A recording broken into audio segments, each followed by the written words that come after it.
بالله.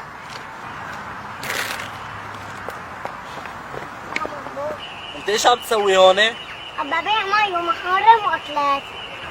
انت عم تبيع مي ومحارم؟ انا ببيع مشان اعيش واكل واشرب. خذ هي لكان عيش فيها.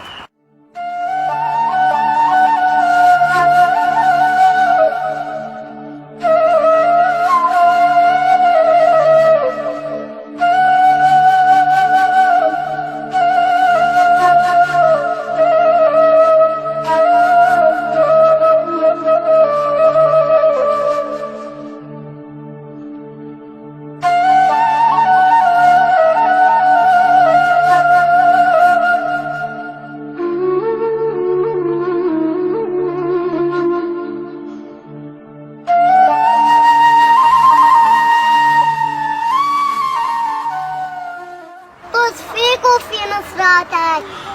لا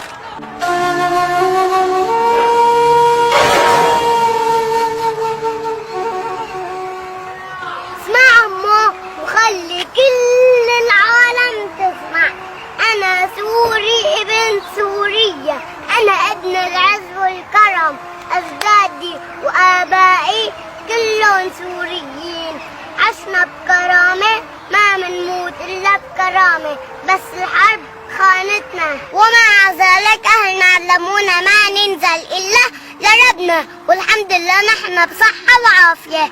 لعلمك نحن نشتغل بالحجر والتراب حتى نعيش وناكل ونشرب. وانت وغيرك لما بدك تتصدق على فقير لازم تتصدق بكل ادب واحترام، ما تخليه يحس بالاهانة والذل، لانه نحن كلنا فقراء الى الله تعالى، والله هو الغني الحميد. والدليل في القرآن الكريم: أعوذ بالله من الشيطان الرجيم، بسم الله الرحمن الرحيم. يا أيها الناس أنتم فقراء إلى الله والله هو الغني الحميد. صدق الله العظيم. وقال رسول الله صلى الله عليه وسلم: يدخل فقراء أمتي الجنة قبل أغنيائهم ب500 عام.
والله يا عمو مو قصدي هيك، بس قصدي ليه ابوك ما بيشتغل؟ وين امك؟ وين اخواتك؟